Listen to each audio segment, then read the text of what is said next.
Kami dari jajaran Polres Aceh Utara, alhamdulillah hari ini telah berhasil menemukan 5 hektar ladang ganja, tepatnya di Kecamatan Sawang, Kabupaten Aceh Utara, yang dimana penemuan ladang ganja ini berawal dari pengembangan kasus penangkapan tersangka pelaku membawa ganja sebanyak 18 kg di bulan September yang lalu.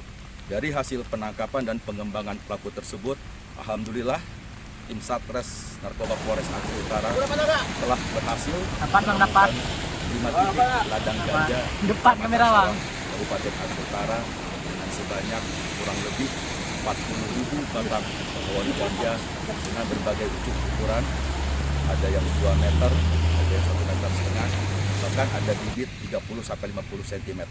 Demikian. Bang,